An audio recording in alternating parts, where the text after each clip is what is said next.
Bon dimanche, mesdames et messieurs.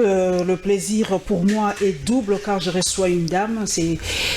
Cela me fait extrêmement plaisir quand je reçois une dame dans ce plateau et ce dimanche, j'ai le réel plaisir de recevoir la vice-présidente de la Ligue des femmes de la dynamique Congo Uni, parti cher à Vidi Chimanga, conseiller stratégique, conseiller spécial chargé des questions stratégiques dans le cabinet du chef de l'État. Elle est juriste de formation avec Arlette Odia. Nous allons décortiquer comme à l'accoutumée chaque dimanche les temps forts de l'actualité. Très heureuse d'être avec nous, Arlette Odia. Merci beaucoup. Je vous en prie, soyez à l'aise. Nous sommes à la maison. Arlette Odia, vous êtes juriste de formation, je crois que c'est de l'UNIKIN. Hein? UNIKIN. Alors, quels sont, pour vraiment vous mettre à l'aise, les bons souvenirs que vous avez gardés de votre alma mater, l'UNIKIN? Quels sont les professeurs qui vous ont marqué pendant votre formation? Oh, il y en a eu plusieurs, mais les grands souvenirs, c'est mon parcours personnellement à l'UNIKIN, où j'ai eu à exercer les fonctions des mères générales pendant 3 ans au HOM 80. J'étais premièrement vice-mère générale, et ensuite nous sommes passés par les élections. J'ai brigué mon mandat de mère générale, et c'était des souvenirs vraiment émouvants qui m'ont permis de déjà m'outiller d'une certaine expérience dans la politique, dans la politique et la gestion des ressources humaines. Qu'est-ce que vous a attiré dans le parti de Vidi Chimanga? C'est parce qu'il est devenu aujourd'hui conseiller stratégique de chef de l'État ou vous y étiez déjà bien avant? C'est un parti qui déjà se tire du lot, qui s'attelle à faire des choses autrement. Aujourd'hui, dans les partis politiques, les gens voient plus les intérêts immédiats, les intérêts personnels et particuliers.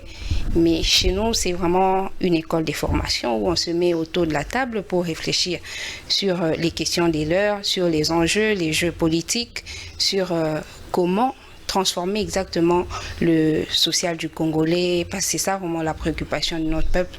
Je fouinais quand même, je peux vous appeler Arlette. Ouais, Arlette, je fouinais quand même, et je me suis rendu compte qu'il n'y a aucun ministre de la dynamique Congo Uni dans ce gouvernement. Qu'est-ce que la dynamique Congo Uni, c'est un parti au sein d'une famille politique. Je venais de le dire que nous avons une autre façon de voir les choses, une autre façon de les faire. Quand une famille politique s'est mise en coalition avec une autre, il n'est pas toujours question d'attendre que les responsabilités nous soient confiées à titre personnel. Quand il y a l'UDPS avec qui nous sommes dans la famille politique, le CACH, il y a tant d'autres partis.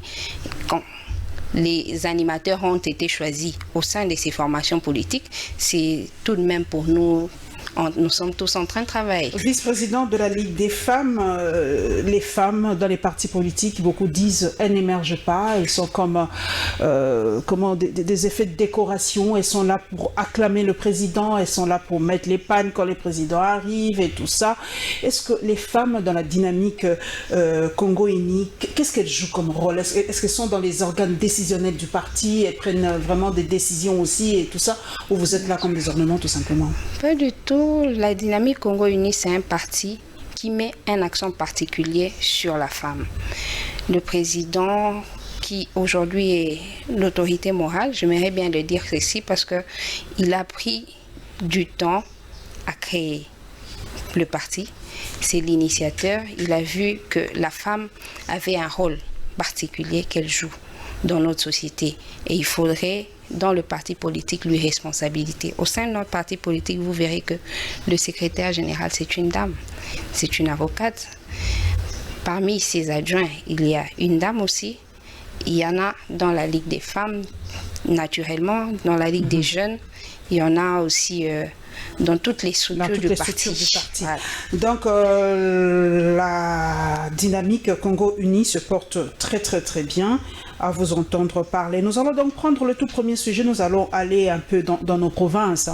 Nous allons ouvrir avec ça. Nous allons parler de l'Ebola en Ituri et nous allons aller au Congo central parce que, comme vous le savez, l'Assemblée provinciale s'était réunie cette semaine par rapport à ce dossier qui n'en finit jamais. C'est une question de maman Mimi, permettez. Ça ne se termine jamais. Vous le savez aussi que le gouverneur qui est mis, en tout cas, qui est en suspension, a refusé de recevoir les cadres du FCC qui sont allés en mission officielle de leur structure là-bas. Je l'ai en tout cas lu chez actualité.cd ce matin. Je ne sais pas pourquoi il a refusé de le recevoir, mais en tout cas, peut-être que Arlette Odia en sait un peu plus. Premier dossier, mesdames et messieurs.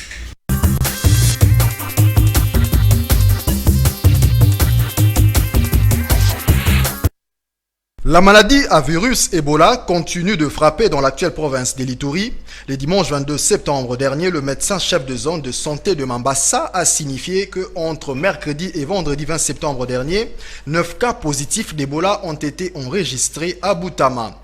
Selon le docteur Pascal Mboukana, ces personnes affectées figuraient dans le lot de ceux qui avaient refusé de recevoir le vaccin après avoir manipulé un cadavre atteint d'Ebola. Ce médecin a aussi ajouté que les habitants de cette entité avaient manifesté lors de l'opération une résistance à l'équipe de riposte voulant décontaminer des ménages infectés. Signalons tout de même que ces 9 malades ont été aussitôt pris en charge au centre de santé de Mambasa, a rassuré le docteur Célestin Mwanzembe. Ce coordonnateur de la riposte à Mambasa a également signalé qu'une équipe médicale a organisé une descente sur terrain afin de vacciner les personnes à haut risque, désinfecter les ménages concernés et sensibiliser la population à collaborer avec l'équipe de la riposte. Ici est de noter que depuis le début de cette épidémie en RDC, le cumul des cas est de 3157, dont 3046 confirmés et 111 probables, et le nombre de personnes guéries s'élève à 966, selon le rapport du comité multisectoriel à la riposte. À l'Assemblée provinciale du Congo, aujourd'hui, il y a une session extraordinaire qui va nécessairement examiner la réquisition du procureur de la République de la Cour de cassation qui a demandé à ce qu'on examine les dossiers qui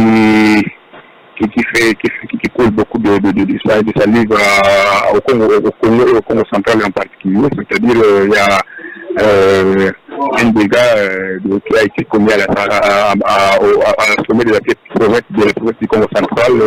C'est ce qui fait que je comprends tous les autorités de la province du Congo central. C'est comme ça que les cours de cassation a jugé bon de renvoyer les dossiers à l'Assemblée provinciale. C'est comme ça, ça va midi. On a convoqué, l'Assemblée provinciale a convoqué une session extraordinaire afin qu'ils examinent ces dossiers-là. C'est ça. La suite, vous les aurez demain parce qu'aujourd'hui, il y a avec le discours du président qui a demandé l'apaisement de tous les députés et de toute la population du Congo central.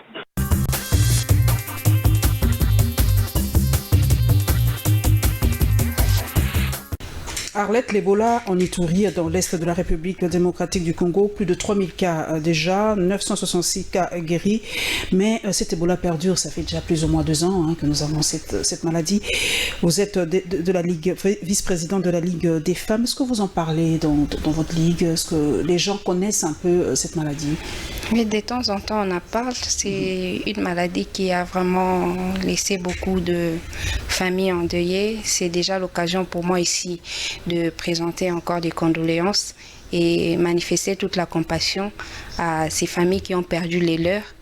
Mais on en parle et vous voyez que même à l'entrée des postes frontaliers, il y a toujours des dispositions qui ont été prises par l'État de sorte à lutter ou à éviter la maladie en question. On en parle de temps en temps au sein du parti, que les mamans apprennent aux enfants à prendre soin d'eux, laver les mains, en tout cas de se mettre à l'abri de cette maladie. Mais le professeur Mouyembe, vous le savez, a découvert ce vaccin, mais il semblerait que on voit pas le vaccin, mais le médicament qui guérit l'Ebola, mais que le vaccin proviendrait de la Belgique, le deuxième vaccin. Mais on a l'impression qu'il y a aussi une affaire de sous dans cette histoire d'Ebola, de sous. C'est votre impression aussi ou Non, pas du tout. Vous savez que c'est une priorité ou une préoccupation pour le président de la République. Il voudrait vraiment éradiquer ces phénomènes, ces fléaux.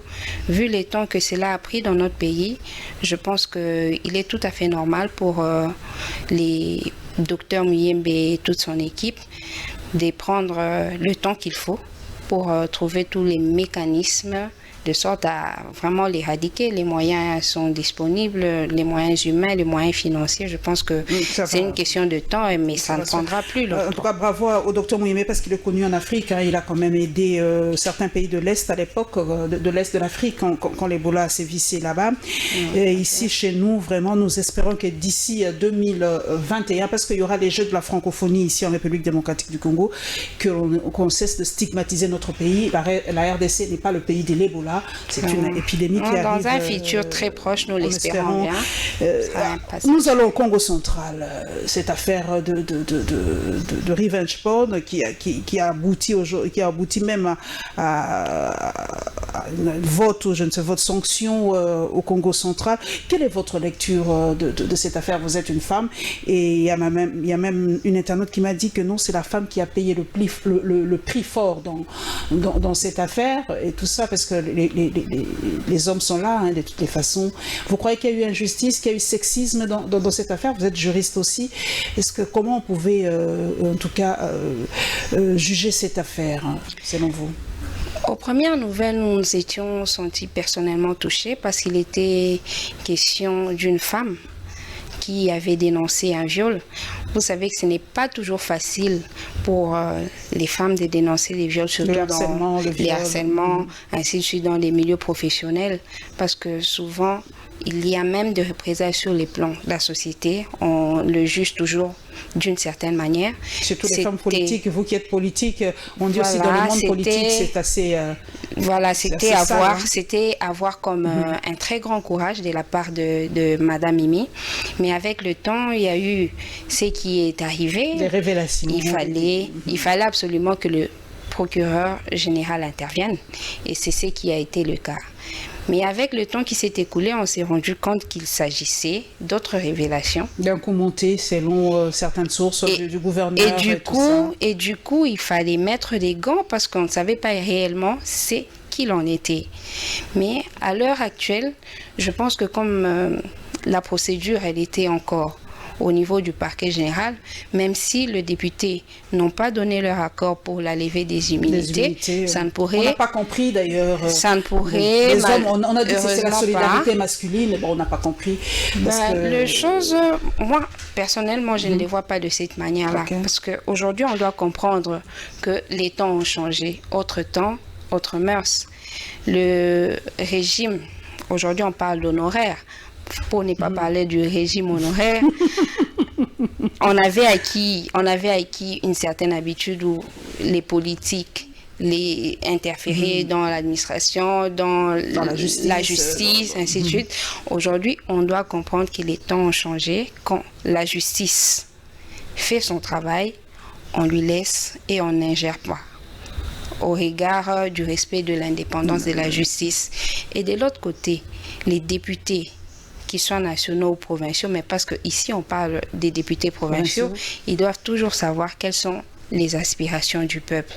Mais aussi du côté de la délégation du FCC qui s'est rendue sur place. Quel était leur but? Quel était leur objectif? Faire pression sur... D'après le chef des files, les chefs des files, il était question de faire respecter un certain mot d'ordre aux députés du FCC. Mais comme je l'avais dit... Qui votent pour la levée de l'immunité. De l'immunité parce que la famille politique du gouverneur n'avait plus confiance. Mais je pense que ce n'est pas de cette manière peut-être qu'il devrait agir. Parce que c'est une façon d'influencer la volonté des députés. C'est l'échec du FCC. Déjà, les gens disent que et voilà, c'est le début de la mort du FCC politiquement. C'est le début d'une histoire, certes, mais on devrait le prendre sous un autre angle. C'est peut-être une question de procédure, à mon avis. Parce que quand on ne veut plus d'un gouverneur et qu'on n'a plus confiance en lui, la Constitution elle-même, elle a prévu de mécanismes. Là, je vous renvoie à l'article 198 qui parle de la motion de défiance. Lorsqu'un Parlement n'a plus confiance en le gouvernement, l'équipe gouvernementale, on procède plutôt à des motions de réfléchissons défiance. aussi, Arlette, autrement, cette notion de démission de nos autorités. Quand des autorités sont citées dans certains dossiers, on n'a jamais vu une autorité dire « je démissionne » pour laisser libre cours à la justice de faire son travail. Permettez la tautologie aussi librement que possible, sans entrave, vu mes fonctions. En Europe, on le voit, hein, même s'il n'est pas coupable, même s'il y a la présomption d'innocence, il démissionne d'abord pour que la justice se sente plus, en tout cas plus à l'aise. Mais pourquoi chez nous, c'est jamais comme ça? Même si vous êtes cité dans un dossier, on n'a jamais le courage de dire non, je m'arrête, je démissionne, je laisse la justice travailler librement. C'est pour cette raison même que le président de la République tente de mettre un accent particulier sur les changements des mentalités. Lorsque vous êtes un homme public, vous devez toujours garder à l'esprit que vous représentez une population qui vous a donné un mandat, qui vous a fait une confiance. Alors, dès lors qu'il y a une action, déjà, à partir de ces actions, il y a plusieurs personnes qui avaient placé leur confiance en vous, qui ne l'ont plus. Alors, par respect à cette confiance qui vous avait été donnée aveuglement, vous devriez vous retirer de sorte à permettre à la justice d'éclairer la lanterne du peuple ou de l'opinion. Mais malheureusement, les choses se passent toujours d'une autre manière. Et aujourd'hui, aux yeux de l'opinion, les députés provinciaux, c'est comme s'ils ont couronné. Il y a même des gens qui disent qu'il y a des enveloppes grises qui ont circulé parce qu'on ne comprend pas. Maintenant, l'impact. Un tel tollé que les gouverneurs, que les députés provinciaux réitèrent encore leur confiance au gouverneur et au vice-gouverneur. L'impact qu'a eu le vote contre la demande de lever des immunités du procureur, c'est que les élus ont censé... les élus ont plutôt couronné, je dirais, de l'impunité. C'est comme si... c'est un peu ça que ça donne comme impression. En tout cas, on va voir un peu la suite de ce dossier. Nous allons rentrer chez votre partenaire, hein, l'UDPS. Nous allons parler un peu de l'UDPS parce que beaucoup de choses se sont dites cette semaine de la part de Fils Moukoko qui a dit que beaucoup de gens qui étaient à l'UDPS, je peux même citer Vidé Chimanga, rien ne m'empêche, qu'on a délaissé la date des martyrs de votre parti il y a quelques années, en 2016, si je ne me trompe pas, c'était 2016. 2016, là où il y a eu des morts à l'UDPS. On n'a pas commémoré ça comme il le fallait cette fois-ci parce que vous êtes aujourd'hui dans le mangeoire, vous avez oublié ceux qui sont morts pour la cause. Vous allez essayer de nous en dire un peu plus, Arlette, et l'arrestation des militants de la Lucha à l'est de la République parce qu'ils revendiquaient comme toujours leurs droits.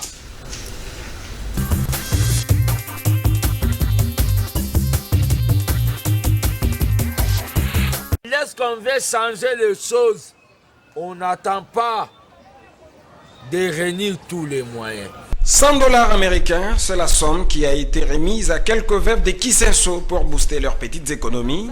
Fils Moukoko, aussi sociétaire de l'UDPS, en a profité pour amplifier les tout récents appels de Félix Tshisekedi au changement de mentalité. Ce sont ces mamans qui ont mis au monde tous les présidents du monde, commençant par Kasavubu, Mobutu, Mouzé et l'autre là, et le président Fachi.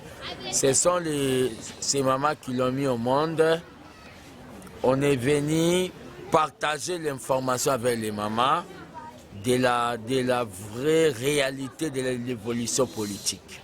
Parce que les mamans ne suivent pas la télé et les mamans ne suivent pas la radio.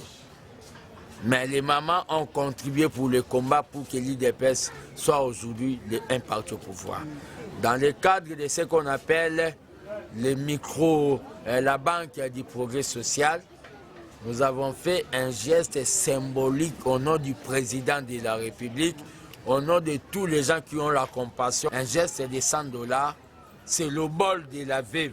Coordonnateur de l'association des bâtisseurs tshisekédistes, Fils Moukoko compte également sur la contribution des volontaires en vue de matérialiser la vision de l'actuel chef de l'État congolais qui se résume au peuple d'abord.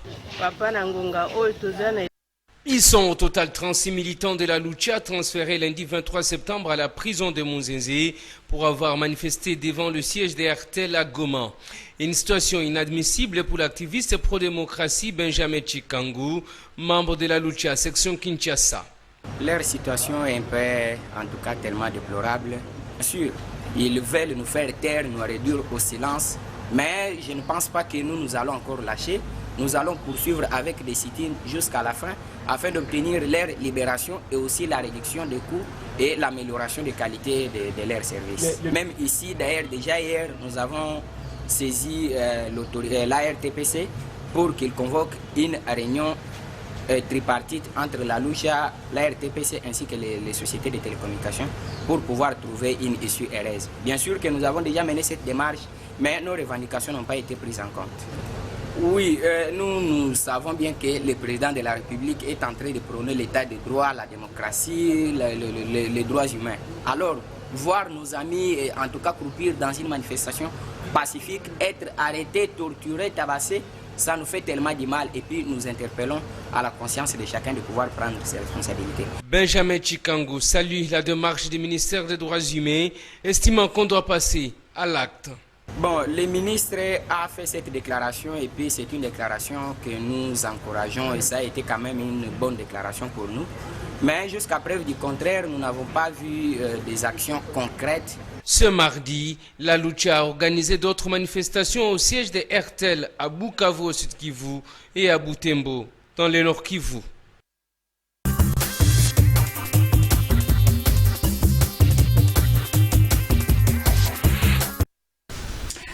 Arlette Odia, Fils Moukoko est-il réellement le gardien du temple? Parce que beaucoup disent que vous avez oublié les bases, les fondamentaux de l'UDPS aujourd'hui. Est-il réellement aujourd'hui le gardien du temple? Gardien du temple, pas gardien du temple, ça c'est relatif. Ça dépend de qui le juge. Hein. Mais sinon, on devrait plus parler des idées plutôt que des individus et des événements.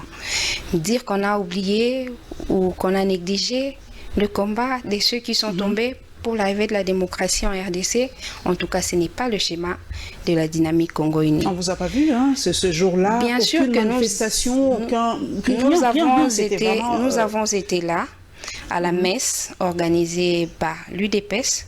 Nous avons assisté, il s'agissait du 21 parce que les événements sont partis du 19, 20 et 21. Okay. Et nous avons choisi de célébrer au dernier jour qui était le 21 septembre 2019. Il était déjà 3 ans où certains vraiment ont payé de leur vie pour simplement parce qu'ils réclamaient la tenue des élections et disaient non au 3e mandat du président honoraire. Voilà. Donc, il n'est pas correct que chacun s'approprie cette lutte parce que nous avons tous... la couverture de son côté. C'est pas du tout correct parce que nous avons... nous souvenons toujours de ces événements. Nous assistons déjà. C'est l'occasion ici pour moi de préciser qu'au moment même des événements en 2016, la dynamique Congo Uni a assisté personnellement les victimes. Je parle des victimes qui ont connu l'incident à la permanence de l'UDPS, les brûlés, les 6 brûlés, il fallait les enterrer, il fallait prendre des mesures immédiates. Et la dynamique Congo Uni avec son initiateur, et les familles, ceux qui sont restés, est-ce que vous les assistez? Parce que c'est vrai, il y a un proverbe chinois qui dit donner un poisson et tout ça, il faut donner quelque chose d'assez consistant parce que les assister comme ça, c'est pas bon. Est-ce que vous voulez donner quelque chose de pas ponctuel pour qu'ils continuent à vivre? Si une femme a perdu son mari, il lui faut quand même quelque chose pour qu'elle continue à vivre. Si un enfant est devenu orphelin, il faut quand même étudier tout ça. Comment vous vous arrangez pour que ces enfants-là ne se sentent pas martyrs pour rien ou que leur père soit mort pour rien? Voilà. Aujourd'hui, le gouvernement, il est déjà en place. Il y a un premier ministre avec son gouvernement. Les ministères de l'affaires sociale est là. Alors, tout cela qui veulent, vous verrez sur les réseaux sociaux, il y en a qui parlent de n'importe quelle manière, alors qu'il faudrait poser des actes concrets. Je vois là la société civile et même les partis politiques qui ont perdu les leurs. Ils doivent saisir les autorités compétentes. Je vois là le ministre des Affaires sociales pour indemniser ces familles. Il faudrait pas Votre que parti a déjà entamé ces démarches pour ça aussi? Bien sûr, j'étais en train de dire qu'on avait commencé par agir dans l'immédiat parce qu'il y avait des mesures qu'il fallait directement prendre pendant que les faits s'est commettés. Mais aujourd'hui, la dynamique Congo Uni en tant que telle n'a pas eu à perdre des cadres ou des militants du parti dans ces mouvements. Spécialement ceux de l'UDPS. Il ne faudrait pas que les problèmes de qualité nous frappent pour dire que nous n'avons pas qualité parce que nous n'avons pas perdu à titre individuel des membres. Mais il y a des partis politiques, je parle notamment de l'UDPS, qui a perdu des membres. Il y a aussi les ONG de défense des droits de l'homme, la société civile dans son ensemble, qui doit poser des actes parce que ces familles doivent se sentir prises en charge. Et comment faire pour que ces genres d'événements ne se reproduisent pas? Quand on voit ce qui se passe, par exemple, à l'est de la République avec la Lucha, on a vu encore les images. Hein. Comment faire pour qu'il n'y ait plus de morts quand il y a des manifestations comme ça? Arlette Odia, c'est l'alternance, les gens sont morts pour qu'il n'y ait plus ça. Mais on a l'impression que ça continue toujours. La liberté des manifestations, elle est réglementée par notre constitution. Je parle là de l'article 26 qui dit que la liberté des manifestations est garantie. Et le président de la République, dans son discours, déjà des campagnes et même partout où il passe, il ne voudrait pas compter un seul prisonnier politique en République démocratique. On a dit d'ailleurs qu'il n'y en a plus. Hein. Il ne voudrait pas voir quelqu'un penser à une émigration simplement à cause de ses convictions politiques. Mais il faut se demander, ceux-là qui aujourd'hui manifestent, est-ce qu'ils se conforment à la loi? Est-ce que vous vous posez la même question quand vous manifestez, quand le président Honoraire était encore président? Pendant que nous étions... cette question-là. Hein. Pendant que nous militions... il y avait le système d'information et non je sais pas, d'autorisation. À l'époque, vous ne vous posiez pas toutes ces questions. Aujourd'hui que vous êtes au pouvoir, vous commencez à vous demander... mais aujourd'hui, à l'heure actuelle, si on doit revendiquer, c'est pour réclamer quoi qui n'est pas prévu ou qui n'est pas en train d'être donné. Donc les gens qui réclament, ils réclament pour rien. Vous verrez que les mêmes... Par rapport à la qualité des services d'Artel, ils n'ont pas le droit de manifester. Bien sûr, et si ils ont été quand les gens veulent arrêtés, manifester contre la xénophobie, on leur interdit de manifester. Il y a toujours quelque chose à manifester. Je venais de dire, j'ai commencé mon propos en soulignant le fait que la liberté des manifestations, elle est garantie. Et dès lors que vous avez pris correctement les dispositions, non seulement pour manifester, mais aussi pour donner votre message de manière claire, je ne vois pas comment on vous l'interdirait. J'aimerais ici rappeler l'événement du 28 au 29 janvier à l'Unilou de Lubumbashi, au moment où on avait exercé plus de force dans la répression de cette marche. Le président de la République a intervenu. Aujourd'hui, il y a déjà un gouvernement qui va tâcher de se rassurer qu'aucun des citoyens congolais ne soit puni est-ce que la lucha n'en fait ou maltraité. Est-ce que la lucha n'en fait-il pas un peu trop? Parce que là aussi, s'en prendre à RTL et tout ça, à chaque fois, est-ce que leurs revendications sont vraiment aussi fondées C'est là tout le problème. Quand je dis que le président de la République, à chaque fois qu'il prend la parole, c'est quelqu'un qui est très souvent en face de sa population parce qu'il veut tout le temps palper du doigt la souffrance de la population. Il a tous ces problèmes en priorité. Son souci est de voir le social du Congolais s'améliorer. Mais c'est ça même, le tshisekidisme, je le dirais ainsi, l'amélioration de conditions des vies sociales du Congolais. Dans le social, il y a aussi tout ce qui va avec la communication. Avec un budget qui, le gouvernement, vous le savez, un budget d'à peine 7 milliards de dollars.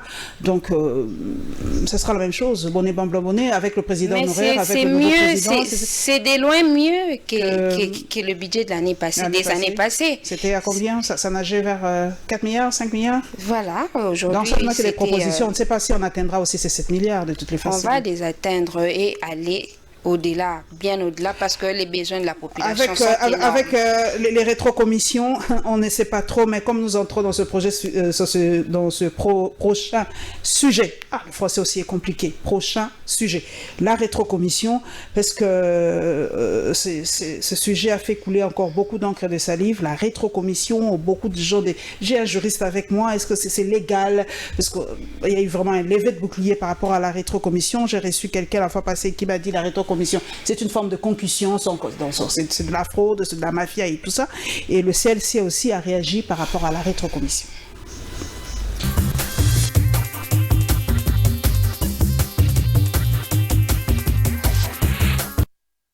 Je suis heureux, pourquoi? Parce que le président de la République est venu mettre fin à un débat qu'on a fait consommer à notre opinion inutilement. C'est un débat qui a pris beaucoup de temps et il était temps que le président de la République, son Excellence Félix Tshilombo, puisse y mettre fin. Et c'est ce qu'il vient de faire avec la déclaration qu'il a eu à tenir dernièrement concernant cette situation. De un, il vient de démontrer qu'il n'y a jamais eu de détournement. Ça, c'est un premier élément. Ça jasait de partout pour dire qu'il y avait des détournements et là, c'est clair qu'il n'y a pas eu de détournement. Comme on le disait déjà et personne ne voulait nous croire. De deux, c'est que son Excellence Vital Kamerhe, directeur de cabinet du président de la République, n'est pas impliqué dans cette affaire. Voyez-vous, le président de la République l'a dit clairement, il n'y a aucune preuve. Donc, il y a eu une campagne ourdie de diabolisation pour essayer de mettre à mal cette alliance qu'il y a entre son Excellence président de la République et son directeur de cabinet. Et avec cette déclaration, il vient démontrer que cet homme qui a occupé pendant plusieurs décennies une grande partie de la politique congolaise, autant il a toujours été irréprochable, il le reste jusqu'à aujourd'hui. C'est quelqu'un qui a toujours prôné des valeurs et on ne pouvait pas s'imaginer un seul instant qu'il puisse tromper dans ce genre de choses. Mais comme c'était quelque chose monté de toutes pièces pour les salir, voilà, il a été nettoyé, si on peut le dire comme ça, il a été lavé parce qu'il n'y est pas. Il n'a jamais pris part dans cette affaire. Pour le CLC, le chef de l'État ne devrait pas se prononcer sur les dossiers 15 millions de dollars. Nous aurions souhaité que le chef de l'État garde le profil haut tel qu'il a gardé face à cette situation qui est devant le cours tribunaux. Maintenant, ça risque d'influencer à cause de sa prise de position sur ces dossiers-là, alors qu'il avait bien adopté un bon profil au début. Ma foi, cela vient amplifier le débat d'ailleurs. Cette structure de l'Église catholique rappelle qu'elle n'est pas contre la justice, mais elle craint de voir les dossiers 15 millions être placés dans les tiroirs, comme certains dossiers sensibles de la République. Mais le comité de coordination n'est pas contre la justice. Par contre, demande la suspension de tous ceux qui sont cités dans ce dossier pour permettre à cette justice d'avancer le dossier. Donc le comité laïque n'a pas à attendre la justice, mais encourage même la justice d'en faire davantage. Sauf que le comité de coordination a un peu peur. Parce que là, est-ce que ce n'est pas une façon subtile de classer ces dossiers sans suite? Parce que la justice de notre pays ouvre toujours les dossiers, mais à la fin, on ne sait pas la suite de ces dossiers. C'est ça la crainte du comité laïque de coordination. S'agissant de la même affaire, le CLC envisage prendre langue avec certaines autorités et d'y maintenir sa croisade du 1er octobre prochain. Nous restons extrêmement vigilants en train de suivre les dossiers et il y a une démarche d'ici là que nous sommes en train d'entreprendre pour rencontrer les autorités et nous faire une idée sur l'avancée sur toutes ces questions que nous sommes en train de soulever. Mais la croisade jusqu'à ce stade qui est prévue par le comité naïf de coordination reste maintenue. On vous donne rendez-vous les premiers. Pour rappel, dans sa sortie médiatique du 19 septembre dernier, le CLT avait annoncé des actions pacifiques dès le 1er octobre si les personnes citées dans l'affaire 15 millions n'étaient pas suspendues provisoirement, mais aussi si les juges de la haute cour n'avaient pas démissionné.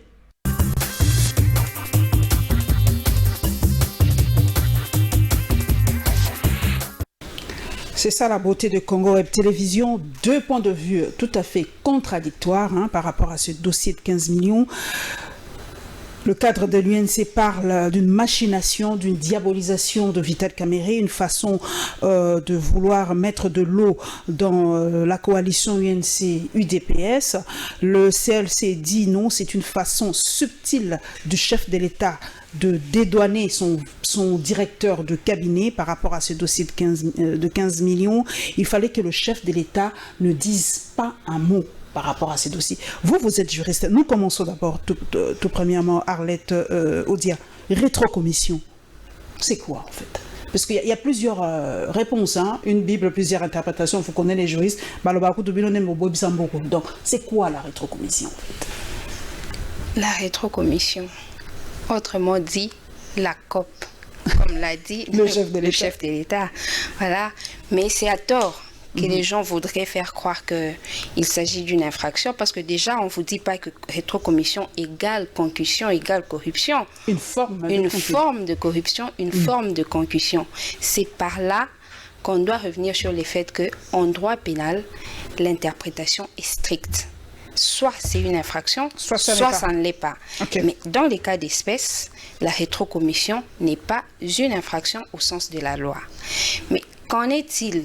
Qu'est-ce qu'on doit vraiment comprendre, ou de quelle manière on devrait donc, comme la loi ne le analyser. dit pas en République démocratique du Congo, donc les gens peuvent se permettre de faire des rétrocommissions. Pas du tout. Le président de la République ne s'est pas limité à parler de la rétrocommission, mais ensuite, il a dit que la justice était en train de faire son travail. Mais non, en vous écoutant, vous êtes juriste, vous dites soit c'est noir, soit c'est blanc. Voilà. Moi, Paulette Kimontou, j'ai un marché de $100 000.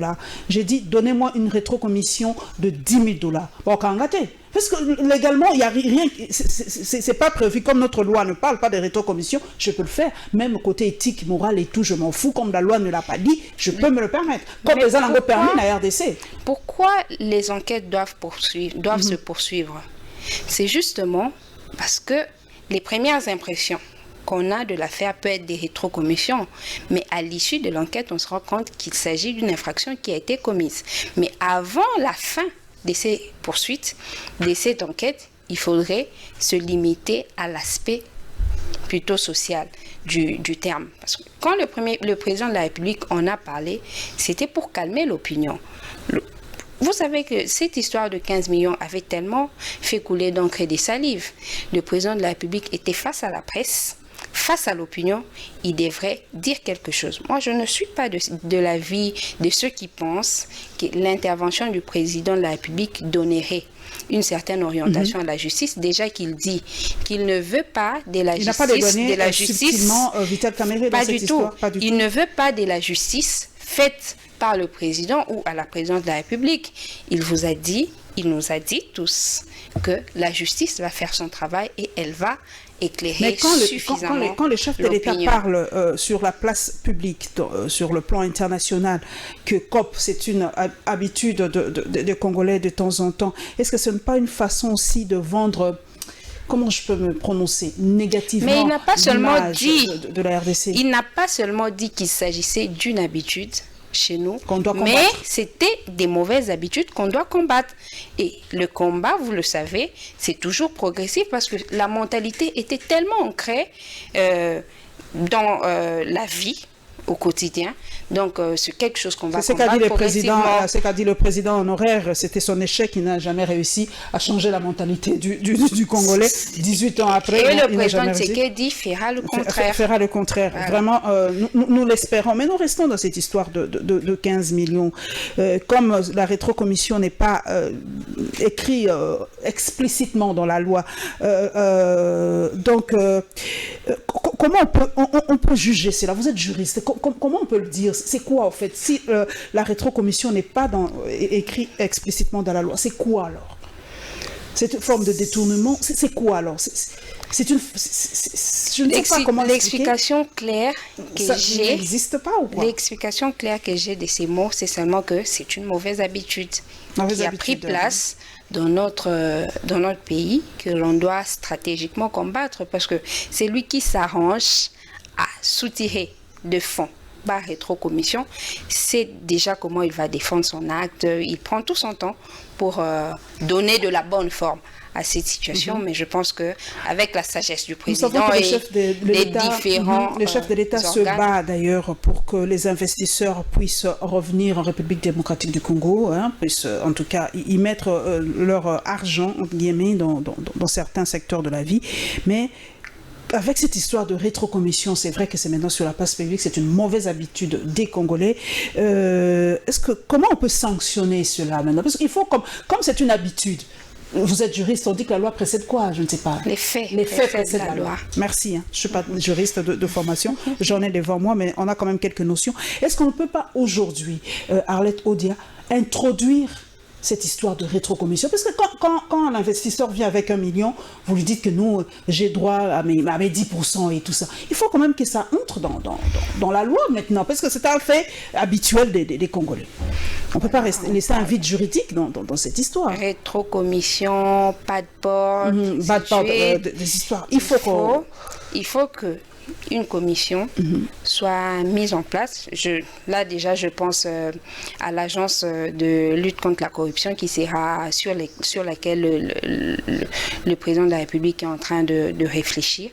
Il a dit qu'il va créer une structure certainement qu'au sein de cette structure, il y aura des mesures assez fortes qui seront prises de sorte à éradiquer progressivement et systématiquement ce fléau. Les rétrocommissions, ça nous tue, c'est vraiment un cancer dans l'économie congolaise. Nous, comme nous avons parlé du chef de l'État, nous nous rendons à New York. Le chef de l'État a assisté à la 1e Assemblée générale des Nations Unies à New York. Il a tenu son premier discours en tant que chef de l'État. Et nous allons avoir aussi la réaction de la députée Christelle Wanga par rapport à ce premier discours du chef de l'État.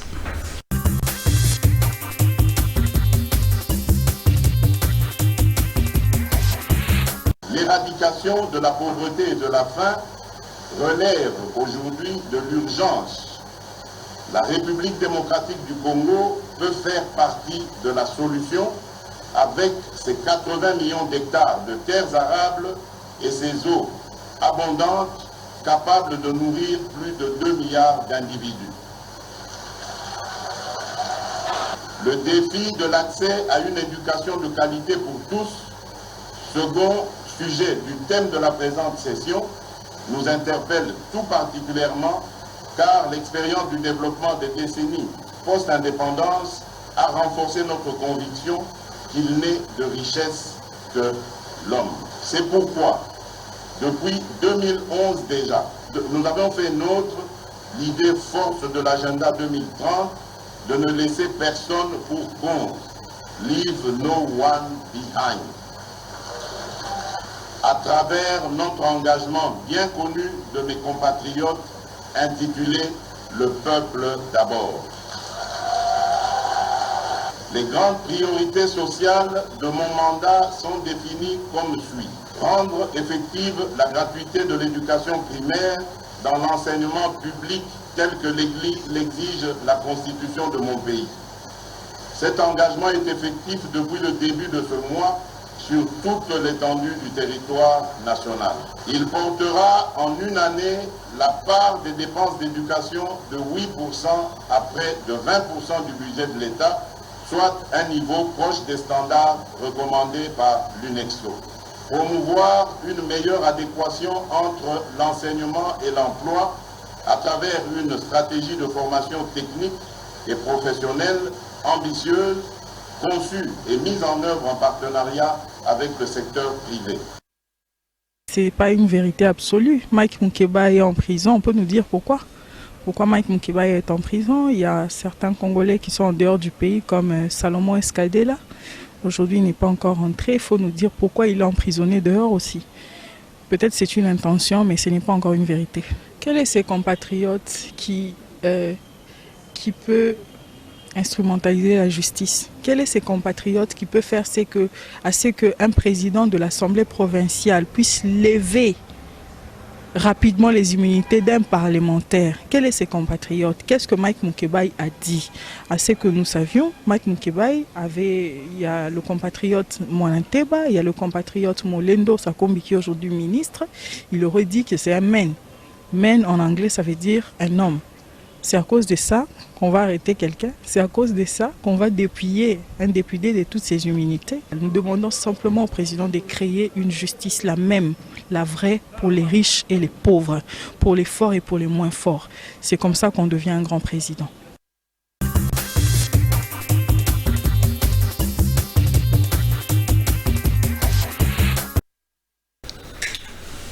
Arlette Odia, le tout premier discours de Félix Antoine Tshisekedi comme président de la République démocratique du Congo. Ces discours, comme vous le savez, a été entrecoupé de beaucoup de bravo, tout ça. Qu'est-ce que vous avez retenu de ces discours, les mots-clés de son premier discours, Arlette Odia? Les mots-clés de son discours, c'est celui de rappeler au monde les richesses que contiennent le Congo, mais sachant que ces richesses ne profitent pas au peuple congolais, il martèle sur le fait que nous avons à notre tour besoin des emplois, nous avons besoin de la formation, de l'industrialisation. C'est tout dire, pour voir combien il tient à cœur l'amélioration des conditions sociales de son peuple. Cette industrialisation-là, c'est vrai qu'on a besoin de l'industrialisation, Arlette Odia. Vous pensez que les Occidentaux vous laisseront industrialiser ce pays? Parce qu'ils ne sont pas si bêtes que ça. Ça fait des décennies et des décennies et des décennies que nous n'avons aucune industrie de transformation en République démocratique du Congo. Le multinational, comme on le sait, crée des zones de tension pour venir prendre et repartir transformer chez eux. Comment va faire le chef de l'État pour d'abord pacifier cette zone de turbulence, là où se trouvent les minerais, et ensuite industrialiser, parce que les deux vont de pair. Avec les guerres, il n'y a pas d'industrie. Comment le chef d'État? Vous pensez que c'est vraiment quelque chose qui est faisable dans son mandat ici, pacifier l'Est et industrialiser? Faisable? Mais ces Occidentaux ne sont pas aussi bêtes qu'ils ne voudraient pas de nos minerais et de nos richesses. Ils le prennent, avec ou sans nous, ils le prennent. Non, les choses ont vraiment changé. C'est ainsi que le président de la République parle du partenariat gagnant-gagnant. Dans son discours, il est aussi passé sur la demande qu'il y a, l'intérêt qu'il y a à renforcer la mission onusienne dans notre pays. Parce que vous savez que la mission des Nations Unies de la MONUSCO se limite beaucoup plus à l'appui, alors qu'on la veut comme une brigade d'intervention. Et pourtant, l'honoraire s'est battu pour que la MONUSCO s'en aille, mais Félix veut que la MONUSCO reste. On en a encore besoin. Est-ce qu'ils ont discuté entre les deux? On en a encore besoin parce que vous savez déjà que nos forces de l'ordre se servent de la logistique, de la MONUSCO, aussi de l'expertise. Donc, on en a vraiment encore besoin. Mais le chef de l'État dit qu'il a trouvé une armée structurée, et tout ce qu'on entendait dire sur l'armée, c'était de la fausse information. Pour le moment, on a encore besoin. On a encore besoin de la MONUSCO sur les plans logistiques, sur les plans aussi de l'expertise. C'est pour cette raison qu'il a martelé sur l'intérêt qu'il y a à renforcer ses capacités d'intervention. À partir d'un certain moment, le président l'a dit, on n'en aura certainement plus besoin. On leur demandera tout bonnement de partir. Non pas parce vous avez une idée? Ça peut prendre encore combien de temps? 5, 10 ans? Non, mais dans un futur très proche, les choses vont se présenter sous une autre forme. Vous avez suivi la députée Christelle Wanga, il a dit que ce sont des intentions. D'ailleurs, quand le chef d'État a dit qu'il n'y a pas de prisonniers politiques, il a cité Mike Moukebaye, prisonnier politique selon elle. Il a cité Salomon Escadella, prisonnier pas politique, mais qui est empêché de revenir chez lui en République démocratique du Congo. Christelle Vwanga a dit qu'il y a une justice pour les pauvres, une justice pour les riches, et que pour elle, le chef de l'État doit tout faire pour que la justice élève en fait cette nation, parce qu'il y a une justice à deux vitesses. Alors pour vous, a-t-elle tort ou a-t-elle raison? Parce qu'elle est de l'opposition, on le sait, hein, Christelle Vwanga. Est-ce qu'elle parle simplement parce qu'elle est une opposante, ou pour vous, il y a aussi une once de vérité dans ce qu'elle dit? Mais elle s'est contredit. Elle s'est contredit dans son propos. D'une part, elle veut faire croire qu'il s'agit d'une justice à double vitesse, mais de l'autre part, elle reconnaît que les plaignants sont M. Monanteba ainsi que le ministre des Affaires foncières, Molendo Sakombi. Ce sont ceux-là qui se sont plaints. Et la plainte, elle est déposée au parquet, elle a aussi été rendue publique sur les réseaux sociaux. Il y a une plainte. Ce serait demander à la fois une chose et son contraire. Au-delà du fait qu'il soit un député provincial, M. Mike Mukebai, mais il est aussi un citoyen qui doit se soumettre à la justice, qui doit se soumettre aux lois de la République. Selon vous, est-ce qu'il y a vraiment des imputations de Aujourd'hui, on ne peut pas, moi en tant que juriste le sachant, je ne peux pas le charger ni affirmer qu'il a réellement commis des infractions en vertu du principe de la présomption d'innocence, mais il y a une plainte qui a été. Est-ce que ce n'est pas une façon contre lui? Arlette Odia, c'est vrai que quand on est dans le pouvoir, on voit certaines réalités que quand on était dans l'opposition, on ne voyait pas. Est-ce que ce n'est pas une façon de faire taire Mike Mukebai? Parce qu'on connaît un peu sa grosse gueule. Hein? Non, mais pas du tout. En prison, il en aura toujours. Mais est-ce que ce n'est pas une façon de l'éloigner de l'hémicycle, d'abord de l'hémicycle de l'Assemblée provinciale? Non, mais même avant son accès, même avant son entrée à l'hémicycle, il parlait toujours. Je ne suis pas sûre qu'en prison où il se trouve, il va se taire. C'est vraiment un alibi et des très mauvais goûts. Il est là simplement parce qu'il a fauté, c'est fauté. Parce que le ministre Sakombi se dit lésé, l'autre compatriote aussi, Monanteba, s'est dit lésé. Est-ce que c'est à cause de ça qu'on doit le mettre en prison? Est-ce qu'il n'y a pas d'autre formule? Parce qu'on l'a pris Manu Militari, procès rapide et tout, il est en prison. Pourquoi pour Mike Mukebai, on fait ça? À chaque fois que Mike a un problème, on le met d'abord en prison, mais pour les autres, on ne le fait pas. Il y a des dossiers sales dans ce pays, mais personne ne va en prison Manu Militari comme Mike Mukebai. À chaque fois, c'est Mike Mukebai qu'on fout en prison. Qui la commette, c'est une infraction.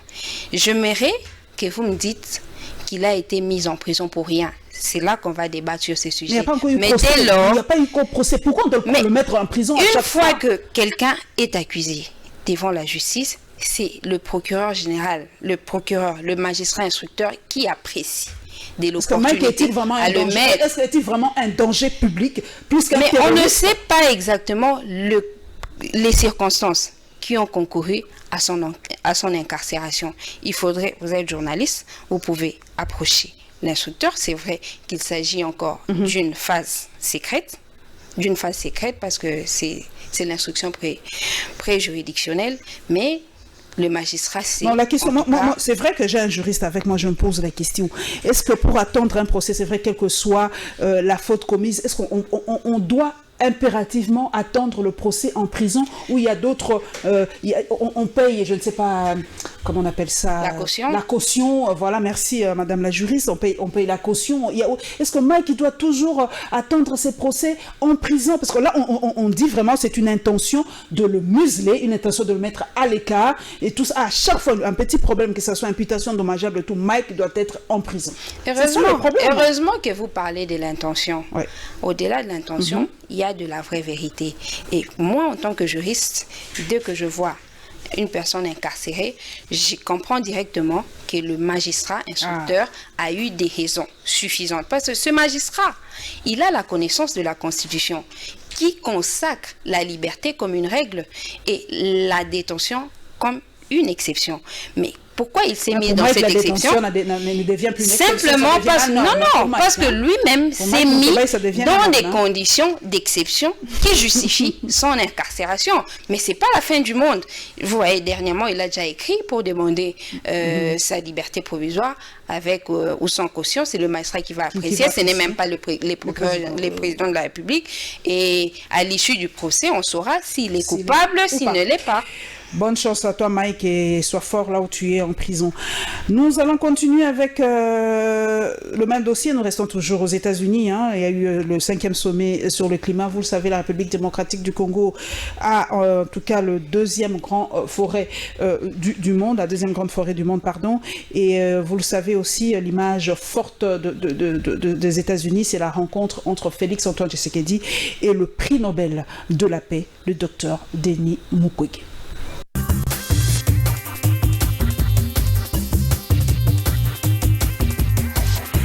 La réflexion. Dans son adresse, Maître Claude Nyamugabo Baziboué, ministre congolais de l'Environnement, a rappelé la position de la République démocratique du Congo face au changement climatique. Consolider la conservation dans les parcs nationaux et en dehors.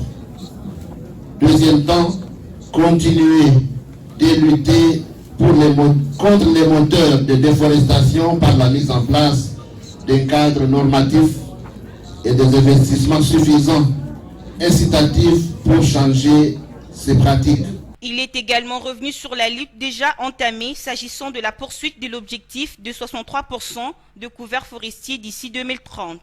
Avec la capitalisation du Fonds national RED par CAFI puis par la Suède, nous avons initié les premières réponses pour faire face à la déforestation. Ce travail doit se poursuivre, car changer des comportements et les habitudes qui existent depuis des années prendra plus de 2 ans. Par ailleurs, le ministre congolais en charge de l'environnement a rassuré l'opinion internationale quant à l'ambition de la RDC de jouer son rôle de dernier rempart de la planète en termes de réserves, foresterie et espaces verts. La République démocratique du Congo a préparé sa stratégie nationale qui a pour objectif de stabiliser le couvert forestier de 63% d'ici 2030. Cependant, pour que la RDC conserve l'intégrité de ce bois, Claude Nyamugabo appelle la communauté internationale de compenser cette inactivité salvatrice par un soutien financier conséquent. À New York, le prix Nobel de la paix, Dr Denis Mukwege et le chef de l'État Félix Antoine Tshisekedi ont échangé durant plus ou moins 45 minutes. La demande du gynécologue qu'on appelle réparateur de femmes au président de la République était d'avoir son soutien à la création d'un fonds mondial pour les victimes des violences sexuelles. Le docteur Denis Mukwege attend voir que la RDC soit parmi les États qui vont soutenir ce fonds déjà soutenu par certains États. Il souhaite que la République démocratique du Congo soit aussi parmi les premiers à soutenir ce fonds mondial, qui ne sera pas un fonds congolais, mais qui va soutenir toutes les victimes à travers le monde. À en croire Denis Mukwege, le chef de l'État Félix Tshisekedi s'est montré favorable à sa demande. Cette rencontre vient en quelque sorte reconnaître si pas légitimer le combat de ces brillants gynécologues de renommée internationale. Rappelons que le docteur Mukwege s'est investi depuis un temps dans un plaidoyer pour la création d'un fonds mondial en faveur des victimes de violences sexuelles à travers le monde. Ce fonds a connu l'appui de plusieurs pays, dont l'Allemagne, qui venait de contribuer à raison de 400 000 $ américains, et beaucoup d'autres se sont montrés favorables.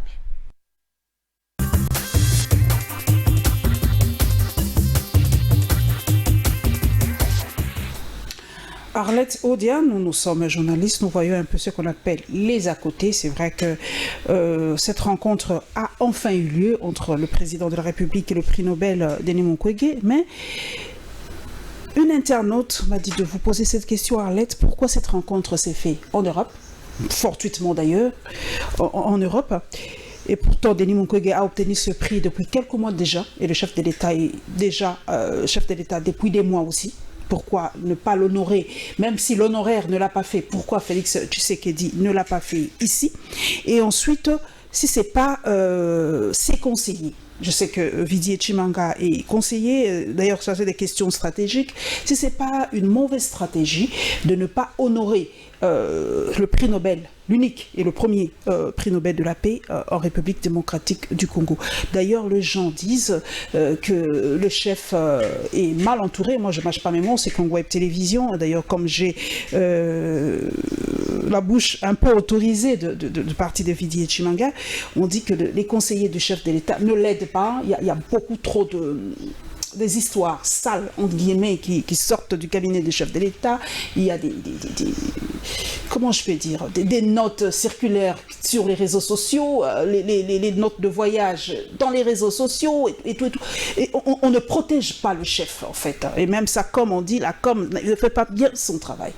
Alors, dites-moi, Arlette Odia, le cabinet du chef de l'État, doit-il le changer, doit-il le modifier, ou ce cabinet, si on doit le coter pour vous, ça sera combien sur 5 par exemple? D'abord, pour revenir sur la question du docteur Mukwege, on doit comprendre que l'enthousiasme était grand entre les deux personnalités. Vous voyez, on vous a dit que c'est une conversation qui a duré 45 minutes. Donc c'était tout le temps, ils ont eu tout le temps. Ça prouve suffisamment qu'ils s'attendaient l'un et l'autre. Il n'est jamais tard, alors jamais tard pour bien faire. Vous savez, le président de la République, il a un agenda chargé. Je pense que le prix Nobel également, mais l'heure avait sonné pour la rencontre et ce sera le début d'une autre histoire et d'une belle histoire surtout pour toutes les dames qui ont été victimes. Parce que le docteur a demandé en tout cas que la RDC s'implique par rapport à ce fonds mondial contre les victimes. Pour et même des volontaires. Donc c'est déjà une très bonne nouvelle et ça n'a pas été intervenu tardivement. Mais s'agissant du travail qui s'est fait auprès à la présidente, nous devons revenir essentiellement sur le fait que les gens se plaignent vraiment. Aujourd'hui, avec l'Internet, le monde n'est devenu qu'un petit village. Et lorsqu'il y a des revendications, c'est très facile d'entrer en contact avec ces aspirations du peuple parce qu'on voudrait vraiment voir un président, entre guillemets, irréprochable. Irréprochable parce que maintenant, là, c'est pratiquement à tout moment que les gens se plaignent. Mais le président de la République lui-même, il voudrait avoir une équipe forte. Et parmi ceux-là, ceux qui ne vont pas, c'est démarquer, c'est tirer du lot et qui vont rester travailler non pas comme il le faut, seront bien entendu sanctionnés. Il a fait confiance en une équipe qui était censée faire des preuves. Et parmi ceux-là, certains travaillent et d'autres non. Mais pour parler beaucoup plus de Vidi Chimanga, c'est un conseil spécial du président de la République qui se démarque, qui sait le rôle que joue le conseiller spécial. Chargé des questions stratégiques. D'ailleurs, les gens se posent, c'est quoi question stratégique? Je ne sais pas si vous avez la réponse. Question stratégique, c'est quoi? C'est l'armement? C'est des questions brûlantes? C'est des questions sensibles? Toutes les questions qui intéressent l'attention du président de la République, toutes les questions stratégiques. En tout cas, ceux-là qui se posent des questions doivent savoir qu'en tant que conseiller en charge des questions stratégiques, il a un regard, il a un conseil à donner dans chacune des matières. Prenez-les comme tel. C'est comme un dire cabis, hein? Dans le sens. En tout cas, prenez-les comme vous voulez, mais c'est ce qui a été la volonté du président de la République qui lui a confié ses responsabilités. Il sait même, il a même abandonné, je dirais, le poste de président du parti politique Dynamique Congo Uni qui est le nôtre, simplement parce qu'il voudrait se mettre dans l'ombre en tant que conseiller du président de la République. Il a plusieurs attributs, il a plusieurs fonctions. Il est président d'une équipe des DSMP. En tant que sportif, il est plus actif en cela. Mais en tant que conseiller du chef de l'État, il est effacé parce que là, il doit être dans l'ombre. C'est ça le travail des conseillers. Mais ces conseillers-là, la plupart ne veulent pas être dans l'ombre, la plupart veulent être dans la lumière comme le chef de l'État. Prenons un exemple tout à fait pratique. Moi, je suis journaliste, c'est moi qui apparaît devant l'écran, mais il y a toute une équipe, on l'appelle d'ailleurs les héros dans l'ombre. Il y a Freddy Kipimo, il y a Guy Lukoki, il y a Rassis, il y a beaucoup qui sont dans l'ombre, et sans eux, moi, je ne brillerai pas de mille feux devant. Freddy Kipimo, le régisseur, ne prendra jamais ma place. Et pourtant, il fait un travail absolument magnifique. Guy Lukoki fait un travail absolument magnifique de cadrer les images, le son et tout ça, mais il ne prendra jamais ma place. Mais c'est ce que ne font pas ces conseillers qui veulent tout le temps être sous le feu de la rampe, comme le chef de l'État. C'est peut-être ça, je ne sais pas, on leur répond souvent ça, on le voit trop, on les connaît, on sait où ils sont, on sait où, on les connaît trop, et c'est pas bon pour eux, parce que c'est eux qui sont les remparts du chef de l'État. Aujourd'hui que la population a tendance à tout le temps relever ces points, je pense que les concernés les entendent parler, et ils sont censés, vraiment obligés d'échanger dans leur façon de faire les choses.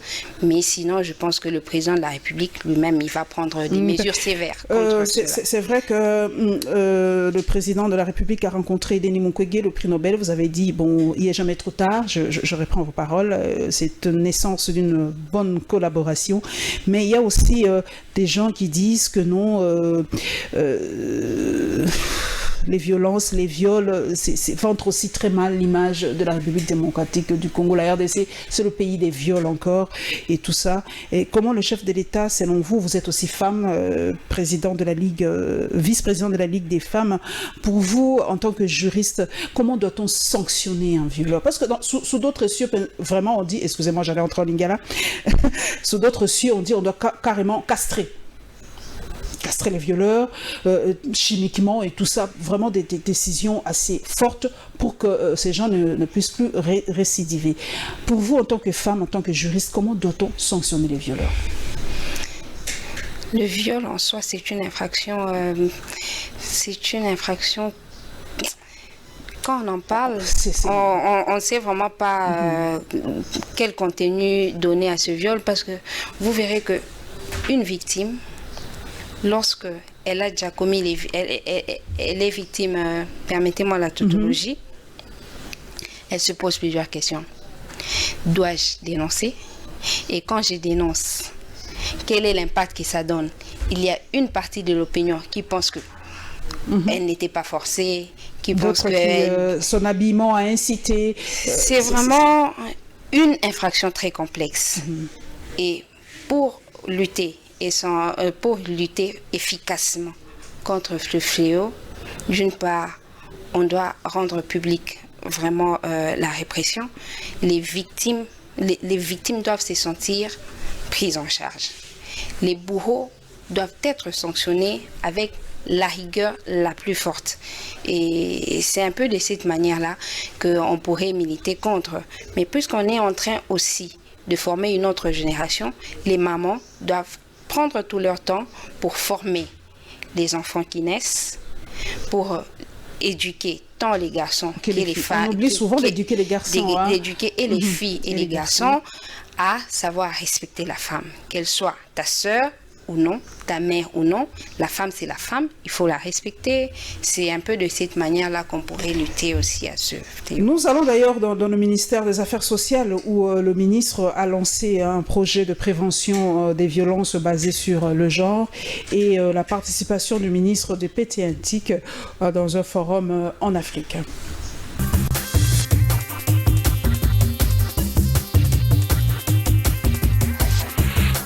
Tous ensemble unis contre toute forme de violence faite à la femme et à la jeune fille. Ce slogan est l'un des éléments qui motive le lancement ce jour en RDC du programme de prévention et de réponse aux violences basées sur le genre avec l'appui financier de la Banque mondiale. Ce mercredi 25 septembre 2019, une réunion très significative a été organisée en présence de la presse sous le commandement du Fonds social de la République. Ça fait pratiquement à peu près une année que l'accord de financement a été signé, exactement le 21 septembre 2018. Aujourd'hui, nous sommes le 25 septembre 2019. Et c'est dire que depuis la signature de l'accord de financement jusqu'à ce jour, le Fonds social a pris le temps de préparer le préalable. Les préalables qui puissent permettre une mise en œuvre efficace du projet. Le chef de l'État, Félix-Antoine Tshisekedi, accorde beaucoup d'importance à la lutte contre les violences basées sur le genre, ce qui explique la présence à cet événement de sa conseillère en la matière, Chantal Iolo. Le go de ce projet a été donné par la présidente de l'Assemblée nationale, Janine Mabunda. Était également présente la ministre d'État en charge du genre, Béatrice Loméa, et la ministre des Affaires sociales, Rose Boyata. Près de 785 000 bénéficiaires, dont 4 000 femmes et filles vulnérables, en situation de risque de violence basée sur le genre, sont concernés. Le projet est dans sa première phase implanté dans 25 zones de santé dans les provinces du Nord et Sud Kivu. La seconde ciblera 13 zones de santé dans le Tanganyika et le Maniema. Tunis, la capitale tunisienne, va abriter du 24 au 25 septembre 2019 le forum Africop. Ces forums auxquels va participer le ministre congolais des Postes, Télécommunications, Nouvelles de la Technologie, de l'Information et de la Communication. Raison pour laquelle Augustin Kibassa Maliba séjourne depuis ce lundi 23 septembre en Tunisie. Le patron de Pétentique de la RDC prendra part à ces assises aux côtés de nombreux de ses homologues africains. Africop, qui se veut un grand événement africain lié à l'innovation et à la technologie, se déroule sous l'égide du gouvernement tunisien. Le thème retenu pour ces assises est Smart Cities and Open Innovation. En français, quelles opportunités pour les startups en Afrique. Ici est de noter également que cette manifestation constitue une préparation pour le forum sur le numérique prévu au mois d'avril 2020 à Kinshasa, à l'initiative du chef de l'État congolais, Félix-Antoine Tshisekedi.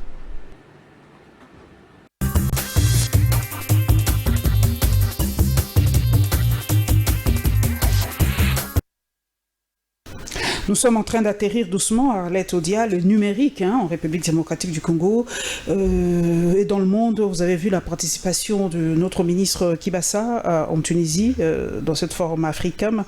Pour vous, est-ce que la femme aujourd'hui comprend l'importance du numérique, des réseaux sociaux et tout ça en République démocratique du Congo? Est-ce que dans votre parti, vous éduquez la femme à, comment dire, à savoir utiliser le numérique, les réseaux sociaux, l'Internet et tout ça? La dynamique Congo Uni, c'est une autre façon de faire des choses.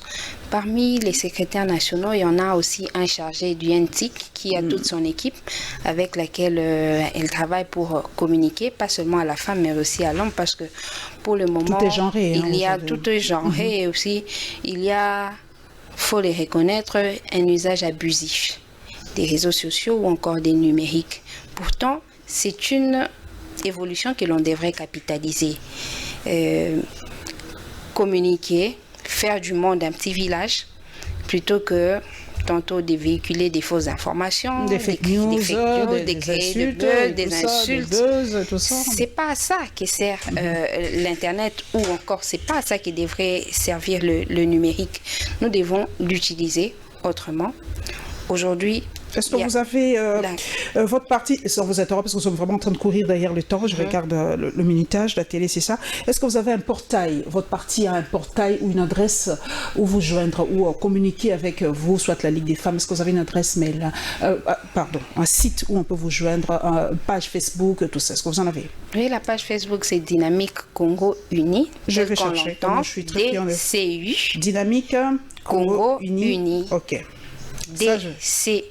Ça, c'est la page Facebook, vous en avez. La page Facebook. Très alimentée et tout ça. Très alimentée, et elle est vraiment en mouvement. C'est même pour cette raison qu'à ce jour, le parti a 5 ans.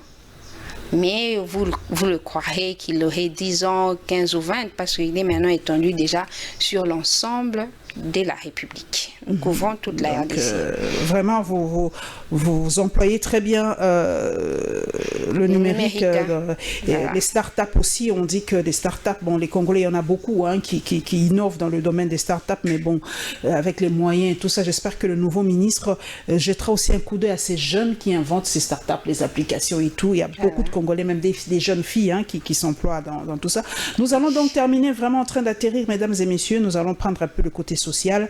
Vous savez que le gouverneur de la ville de Kinshasa a pris une mesure par rapport à l'interdiction des taxis motos dans la commune de la Gombe. Bon, ces derniers ont réagi par rapport à ces décisions et nous avons vu des images assez fortes de l'incendie d'un dépôt de carburant dans la commune de, je ne sais pas si ça se trouve à Matete, je crois, chez Kina, ça se trouve à Matete. Donc c'était des images assez fortes. Comment on peut stocker vraiment du carburant dans un milieu où habitent des gens, c'est incroyable. Nous allons terminer par cela.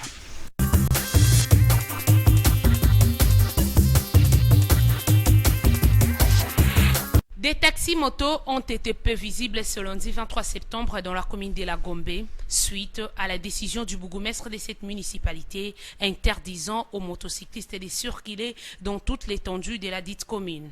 Certains taximens interrogés cet après-midi fustigent cette mesure. Ils disent par ailleurs que les motards ne sont pas les seuls auteurs de plusieurs problèmes liés à l'abus du phénomène de vol et enlèvement dans la ville de Kinshasa. Mona mutu azoteka jus d'orange na mutu opeke bako azo ameli jus wana abaki plastique yango na se na makadamu kutu na boulevard wana bazokanga ete siko biso tozosala mosala ndenge na bimi bona za responsable na bimi na ndako na nga mpona koluka ndeni mwasi na nga na mwana bakolia na ndako nazofuta ndako nazokoma kuna bakangi moto bapesi nga jeton bazolobake oyolanda moto na après 2 semaines na 200 000 francs.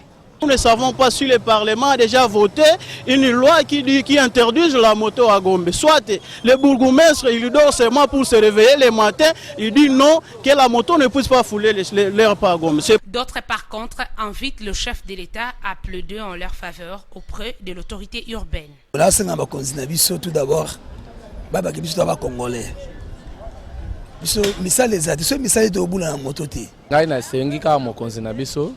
ayeba ko vraiment ko yebisa ko tala vraiment que oyo eza musala na biso tozosala musala oyo to bandi yango ba oyo mususu bazalaki ata na musala te bakoti na musala oyo bazwi courage ya kofuta ndaku kofuta courant kofuta bamai kotangisa pe bana. Il s'y est donné que ces taxis-motos aident la population à se déplacer dans les centres-villes pendant des moments des embouteillages monstres, un coup dur pour les bénéficiaires. Tout est parti en fumée, c'était aux alentours de 6 h du matin. Le feu s'est déclaré dans un coin du dépôt, comme l'explique cet témoin. Quand on est sorti, on a vu qu'il y avait une petite flamme là. Et puis à un certain moment, ça a commencé à se propager partout là rapidement là. Et puis c'est quand on a commencé à sortir avec les gens.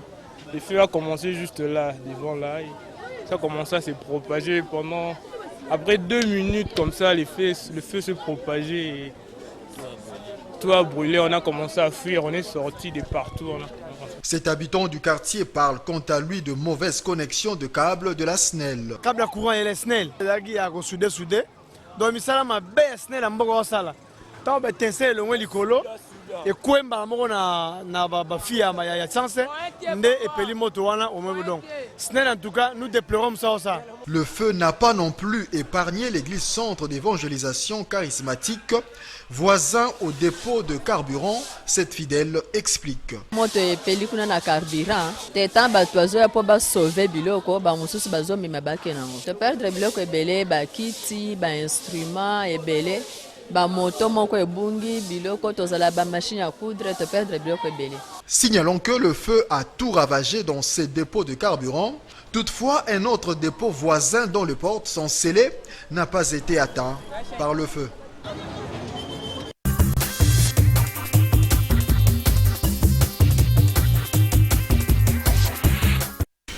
Arlette Odia, votre réaction à chaud par rapport à ces 2 éléments que vous avez suivis tout à l'heure. On a tantôt parlé des conseillers du président de la République. Est-ce qu'on ne peut pas aussi s'interroger sur le travail qu'effectuent réellement les conseillers du gouverneur de la ville?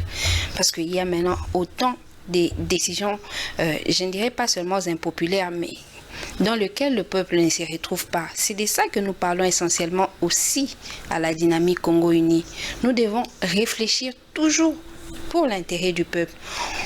Aujourd'hui, on parle de l'interdiction des motos, certainement. Dans la commune de la Gombe. Dans la commune de la Gombe, certainement que certainement commune ça pour avantage. Il y a le gouvernement, il y a des institutions là-bas. Non, mais cette raison n'est pas suffisante. On croirait plutôt qu'il s'agit de réduire les risques d'accidents. Mais quel est le palliatif qu'a proposé le gouverneur? Il n'est pas seulement question d'identifier le problème, mais aussi de proposer des solutions. Vous sécurisez une partie de la population contre les accidents, mais entre-temps, ça à 24 communes. Hein? Entre-temps, vous handicapez aussi une autre partie de la population. Est-ce que ces motards n'ont-ils pas droit à une protection venant de la part du gouverneur? Nous ne sommes pas contre le fait que les motards ne devraient pas circuler n'importe où et n'importe quelle manière. Mais pour le moment, quelle est la solution que propose le gouverneur de la ville à cela? Ça va encore apparaître comme des tracasseries, alors que le président de la République, de la discrimination, parce que les gens se disent comment ils partent seulement de la commune de la Gombe, les autres communes. Alors que le président de la République milite contre toutes ces formes de discrimination, contre des décisions, je dirais, arbitraires. On ne sait pas. Ils sont partis sur quelle base? Quelle était vraiment l'étude, les contours de ces décisions? Il faudrait vraiment penser aussi à ce feu-là, tôt le matin comme ça. Comment on peut avoir un dépôt de carburant dans un site ou dans un quartier résidentiel? C'est incroyable. Mais à partir de quel moment on réfléchira tous au sujet du changement des mentalités? Changement des mentalités, c'est aussi savoir prendre des précautions et des dispositions. Votre carburant ou encore votre marchandise, c'est une marchandise qui présente des risques hautement inflammables.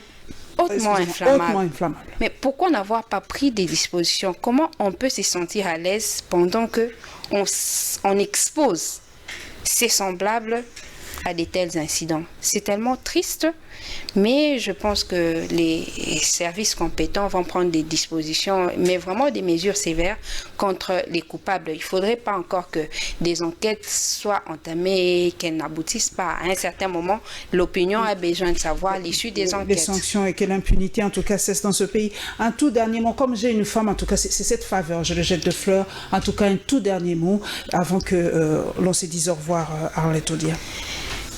La politique, elle a les portes ouvertes pour que vers l'affaire. Il ne faudrait pas toujours être... Vous lancez cet appel aux femmes. Je lance l'appel aux femmes de se lancer en politique. De faire la politique avec cette histoire de harcèlement. Notre société a besoin de la touche féminine pour son décollage. Et le meilleur endroit pour donner cette touche, c'est prendre place au sein d'un parti politique. Moi, je propose Dynamique Congo Uni, mais il y en a aussi qui n'aiment pas la politique. Dans la société civile, il y a de la place. Mais au moins, agissez pour l'intérêt du peuple, agissez pour faire décoller notre pays à côté du président de la République. C'est l'occasion pour moi de remercier les autorités du parti qui me font toujours confiance. Je cite le conseil spécial Vidier Chimanga, l'initiateur et l'autorité morale du parti, mais aussi le représentant de l'autorité morale, Christian Nzemba, qui ménage autant... aucun effort pour vraiment promouvoir la jeune. Mais en général, l'ensemble des militants et tous ceux qui aimeraient adhérer au sein de notre parti. Le siège est où de votre parti? En face du marché Lufungula. Il y a au croisement des avenues Willery et Mbomu. Vous verrez qu'il y a un immeuble. Nous sommes au deuxième niveau. C'est bien apparent sur Willery. Et la porte est grandement ouverte pour QV. Nous rejoindre. Adhérer. Alors que les femmes, allez-y, adhérer au parti. Les femmes doivent se lancer dans la politique active. Ne laissons pas ce terrain aux hommes. Je crois que nous devons aussi un jour avoir à la tête de ce pays une femme. Pourquoi pas? Nous en rêvons tous d'avoir aussi une femme comme au Libéria. Pourquoi pas? Pourquoi pas Arlette Odia, première femme présidente de la République démocratique du Congo? Pourquoi pas? Nous devons toujours rêver. Martin Luther King a dit tout commence par un rêve. Merci mesdames et messieurs pour votre fidélité à cette émission. Merci à tous mes followers dans les réseaux sociaux. Merci à Freddy Kipemon et à Guy Lokoki pour la prise de vue. Merci en tout cas à vous tous encore une fois pour votre fidélité à Congo Web Télévision. Restez nous branchés et on se retrouvera avec le même plaisir le dimanche prochain. Mais un coucou à celle qui m'a habillé, Karine Kandou. On se retrouve le dimanche prochain, Inch'Allah.